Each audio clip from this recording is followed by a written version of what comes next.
안녕하세요. 저는 30대 후반의 남자입니다. 제게는 너무나도 비참하고 원통스러운 일이 있습니다. 그동안 누구에게도 말하지 못했고 저 혼자서만 소갈이하면서 끙끙 앓고 있었습니다. 하지만 많은 분들이 보고 계신 이곳에 제 고민을 말씀드리면 조금이나마 제 마음을 털어낼 수 있지 않을까, 혹은 조언을 얻을 수 있지 않을까 하는 마음으로 사연을 보내게 됐습니다. 지금부터 제 인생 모조리 박살나게 만든 이야기 털어놓을게요. 제 부모님은 젊은 나이에 저를 낳으셨습니다. 어머니가 20살이셨고 아버지가 21살 때 저를 낳으셨다고 하더군요. 원래는 그때 당시 밤낮으로 바쁘게 장사를 하고 있던 시기여서 저를 의도적으로 낳으려고 했던 건 아니었다고 합니다. 그렇게 계획도 없이 갑작스럽게 저를 임신하셨고 저를 낳게 되었습니다. 저는 바쁜 부모님을 대신해 어릴 때부터 성인이 될 때까지 할머니 손에서 자랐습니다. 그래서 저는 부모님보다는 사실 할머니를 부모님처럼 모시며 컸었고 제게는 누구보다도 부모님 두 분의 사랑이 애틋했습니다. 그나마 어머니는 최대한 시간을 내서 저와 놀아주셨지만 무뚝뚝한 아버지와는 일반적인 가정에 비하면 조금은 더 어색한 사이였죠. 게다가 부모님과 제 나이 차가 많이 나지 않다 보니 학창시절에 어딜 가서 제 나이 듣고 부모님 나이 들으면 다들 놀라워하시곤 했습니다. 그땐 몰랐습니다.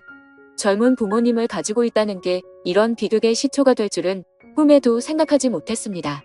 아무쪼록 저는 고등학교를 졸업하자마자 우연치 않게 아는 분의 소개로 배시를 시작하게 됐습니다. 제 직업의 특성상 한 번 배를 타고 바다를 나가며 짧게는 3개월 정도 걸렸고 길게는 반년 이상 바다에 나가고는 했습니다. 그리고 육지로 들어와 봤자 보통 짧게는 2주 안팎으로 머물렀고 길게 있어봤자 2달 정도만 쉬다가 다시 바다로 나갔습니다. 이러한 부분들이 조금은 힘들 때도 있었지만 사람은 익숙함이 무섭다더니 계속해서 하다 보니 힘든 것도 잘 모르겠더라고요.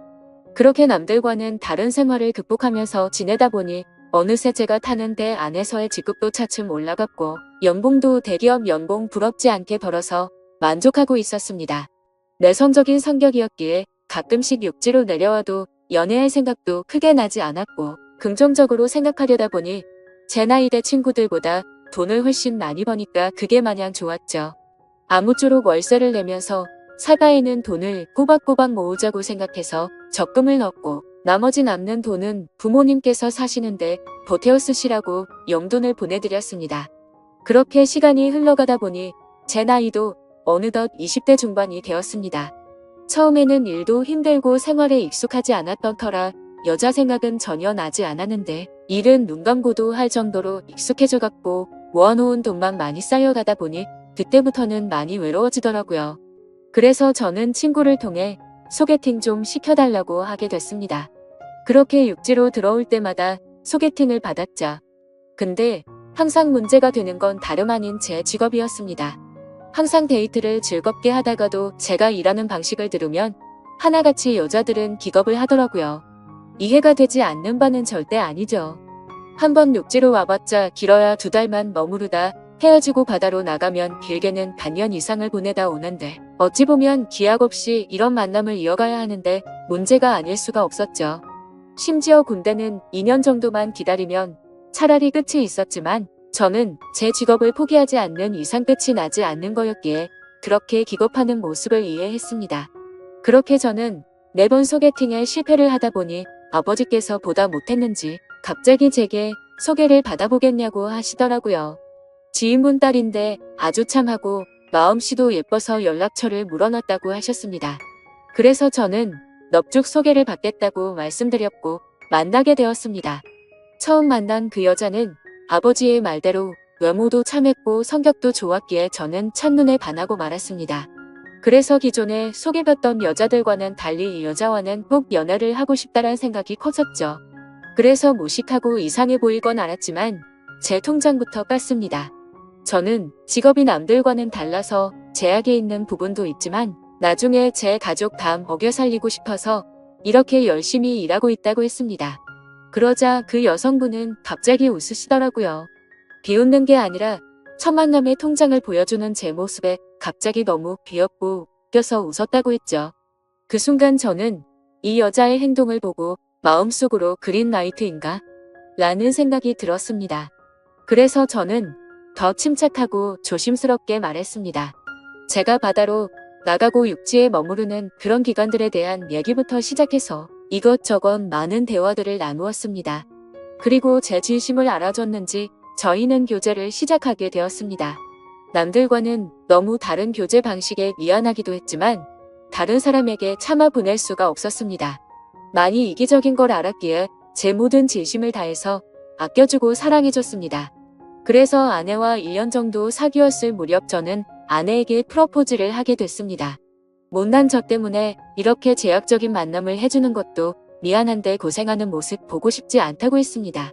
처가댁은 저희 집과 마찬가지로 돈이 많거나 그런 건 아니었습니다. 평범하게 직장 생활을 하고 계신 장인어른과 가정주부로 살아오신 장모님이셨죠. 그리고 제 아내는 공부에는 별 관심이 없었지만 지방대학을 나와서 중소기업에서 격리로 일을 하고 있었습니다. 근데 회사에서 집까지 왕복 2시간이 넘게 걸리는 거리라 늘 마음이 쓰였습니다. 그래서 저는 그런 아내를 더 편하게 해주고 싶은 마음과 평생을 함께 하고 싶은 마음에 결혼하자고 하게 되었던 거죠. 하지만 예상대로 아내는 쉽사리 수락을 하지 않았습니다. 제가 싫지 않고 만나서 함께 있으면 너무 행복하고 좋은데 바다로 한번 나가면 너무 오랫동안 못 보는 게 어느 정도 걸린다고 하더라고요. 근데 평생 그럴 걸 생각을 하니 생각할 시간이 필요할 것 같다고 했습니다. 그래서 저는 지금처럼 연애를 하면 내가 육지로 나와서도 우리는 약속 시간을 정해서 서로 만나고 또다시 집으로 헤어지고 하는 거 시간이 아깝지 않냐고 했습니다. 함께 같이 살면서 조금이라도 더 오랫동안 계속 붙어 있는 게 좋지 않겠냐고 말했죠. 그리고 제 진심을 담아서 말했습니다. 출퇴근하느라 고생하는 것도 그만했으면 좋겠고 하루라도 빨리 우리를 닮은 아기를 낳아서 더 행복한 가정 만들고 싶다고요. 그러자 아내는 고민 끝에 결국 제 프러포즈를 수락해줬습니다. 그렇게 저희는 서둘러서 양가 어른분들을 모시고 상견례를 마쳤고 다음에 육지로 돌아왔을 때 결혼하기로 날짜까지 정하게 됐죠. 참으로 미안했습니다. 제가 신혼 준비를 도와주지 못해서 아내는 제 어머니와 같이 대부분의 결혼식 준비를 함께 하게 되었고 그러는 과정에서 친엄마 친딸처럼 친해졌더라고요. 그래서 저는 아내와 상의 끝에 저희 부모님을 모시고 함께 지내기로 했습니다. 아무래도 제가 자리를 비운 사이 혼자 쓸쓸히 지낼 아내를 생각하니 마음이 쓰이더라고요. 그렇게 저희는 결혼식을 하게 되었고 참 감사하게도 저희는 허니문 베이비가 생기게 되었죠. 저는 바다에 나가 있었고 아내의 임신 소식을 듣자마자 너무 신이 나서 같이 일하는 동료들에게 실컷 자랑을 했고 참 많이 행복했습니다. 저는 기대에 부풀어 행복한 가정을 꿈꾸며 열심히 돈 벌자라는 마음으로 즐겁게 뱃생활을 했습니다.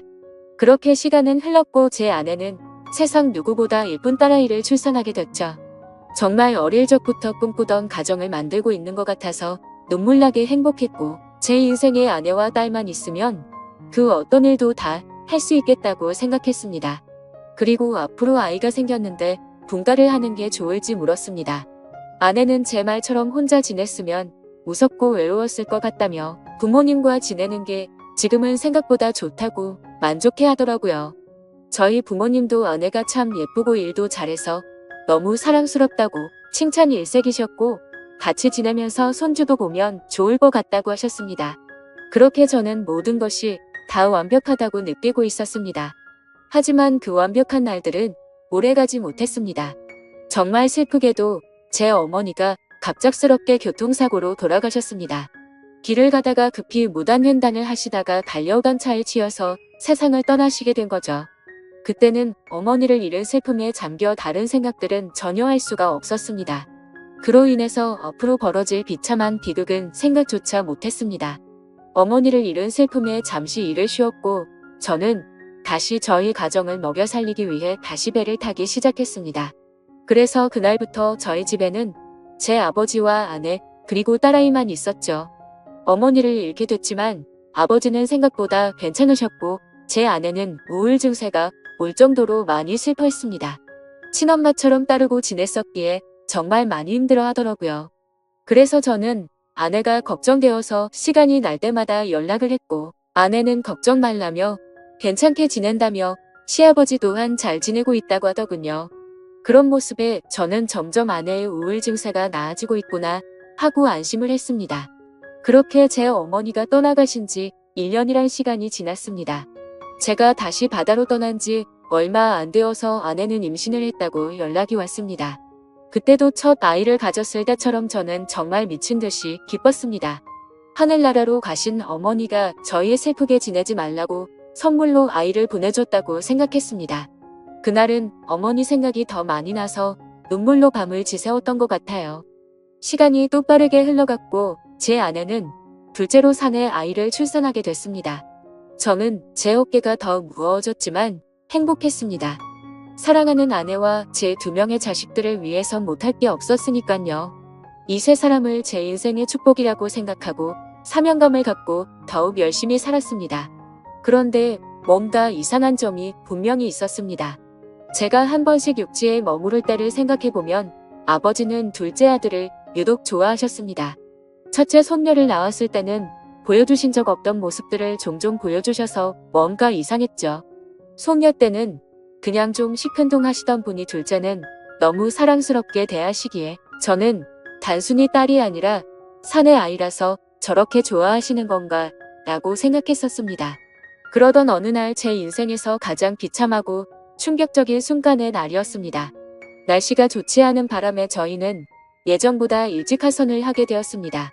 그래서 깜짝 놀래켜주고 싶은 마음에 미리 연락 없이 즐거운 마음으로 집으로 향했죠. 그때 시간은 한창 아이들이 유치원에 가 있을 시간이었습니다. 저는 저를 보고 반가워할 아내를 상상하며 현관문 비밀번호를 누르고 들어갔습니다. 그런데 뭔가 느낌이 쎄하더군요.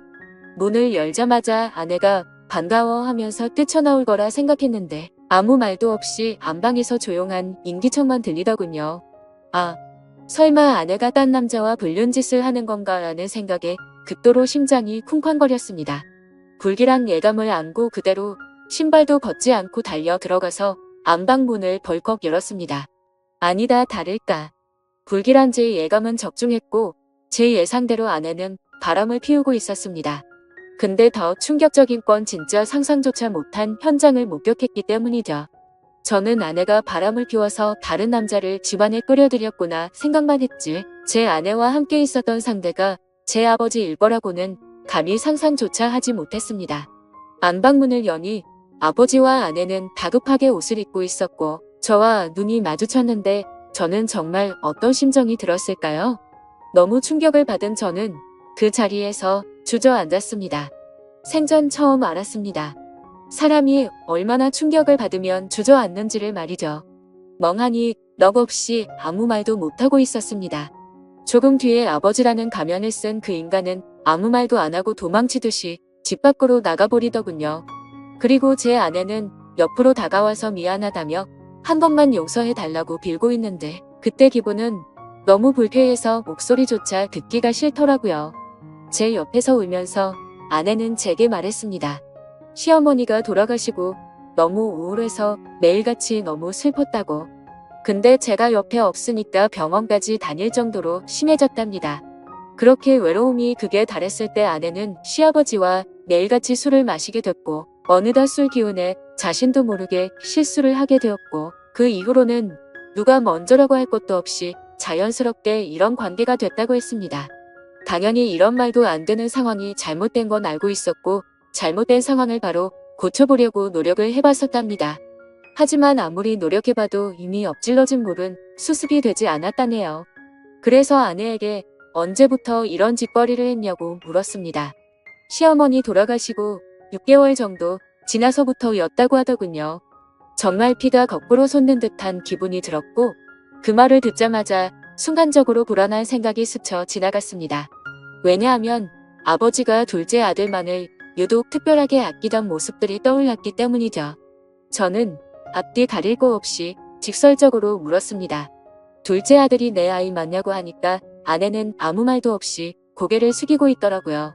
제가 빨리 대답하라고 소리 지르니까 아내는 미안하다며 울기만 하더라고요. 니네가 짐승이지 진정 사람이냐며 있는 힘껏 소리를 질렀습니다. 현관문이 열려 있어서 저는 그 자리에 더 있다가는 정말 크게 사고를 칠 것 같아서 일단 집 밖으로 뛰쳐나갔습니다. 어떻게 이런 일이 실제로 일어날 수가 있나 생각했고 그 충격은 절대로 쉽게 헤어나올 수가 없더군요. 그래서 며칠 동안 정신을 잃어서 쓰러질 때까지 술을 마시고 모든 연락을 끊고 있었습니다. 그 힘든 와중에도 어떻게 해야 하나 현실적인 생각들을 하게 되더라고요. 이혼을 한다고 하더라도 제가 현실적으로 아이를 혼자 키울 수도 없는 상태였고 그렇다고 배운 게 이것밖인데 지금 하고 있는 직장을 그만둘 수도 없지 않나 생각했습니다. 게다가 제 아내가 몰래 만나던 남자가 무려 제 친아버지입니다. 사실 지금도 아버지라고 적지만 그런 관계라는 게 역겨울 뿐입니다. 아무튼 아버지라는 그 인간은 그날 집 밖으로 나가고 주량랑을 쳤는지 지금 이 글을 쓰는 순간까지 그날 이후로는 단 한 번도 보지 못했죠. 결국에 며칠 동안 정신없는 시간을 보내다가 역겨운 마음에 차마 돌아가기 싫었지만 현실적인 문제들을 안고 집으로 들어갔습니다. 저를 보자마자 아내는 순식간에 달려와서 제게 무릎을 꿇고 빌었습니다. 제발 한 번만 용서해 달라며 시아버지와 그러한 사실들이 동네방네 밝혀지면 자신은 도저히 살아갈 자신이 없다고 하더군요. 두 번 다시 이런 일 없을 테니까 용서해 달라고 빌었고 현실적으로 제가 어떻게 할 방법이 없으니 일단 당장은 그냥 대충 알겠다고 말했습니다. 사실 그날 이후로 말도 잘 섞지 않았습니다. 말만 용서를 한다고 한 거지 어떻게 용서가 될까요? 아무튼 이제는 제 아들인지 알았던 그 아이는 아들인지 형제인지 알 수가 없는 말도 안 되는 개족보가 되었습니다. 하지만 아무리 괜찮은 척 해가면서 억지로 테이프질을 한다고 이게 메워질까요? 그날 이후 저는 심각할 정도로 잊혀증이 걸린 것 같았습니다. 하루라도 아내와 연락이 안 되면 극도로 불안해지고 초조해져서 미쳐버릴 것 같더라고요. 그때부터는 제 생활은 엉망진창이 되었고 일상이 파괴되다시피 했습니다. 배를 타고 나가서도 일도 손에 안 잡히고 그때의 역겨운 상상들이 떠오르고 도저히 버틸 수가 없겠더라고요.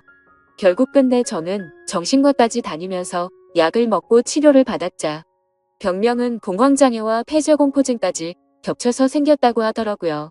그래서 저는 그날 이후 제가 애착심을 갖고 일하던 배실을 그만둘 수밖에 없었습니다. 그렇게 결국 배실을 그만두고 먹고는 살아야 했기에 관련 업종의 직업에 취직했고 예전과는 비교도 안 되는 부족한 월급을 받으면서 집으로 들어가 살게 되었습니다. 하지만 지금 생각해보면 제 스스로도 이상하다고 느낄 만큼이나 정신적인 압박감이 심했던 것 같습니다. 아내와는 하루가 멀다 하고 매일같이 싸우기 바빴습니다. 그리고 제정신을 유지하는 게 싫어서 퇴근하면 항상 술을 취할 때까지 마셔댔죠. 그런 관계를 지속해오다 보니 결국 아내도 참고 참다가 결국 이혼을 하게 되었습니다. 아이들은 아내가 데리고 살기로 했고 저는 너무 괘씸한 아내에게 양육비는 1년치만 주겠다고 했더니 아내는 아무 말도 하지를 못하더군요. 그렇게 저희는 이혼을 하게 되었고 벌써 2년이라는 시간이 지났습니다.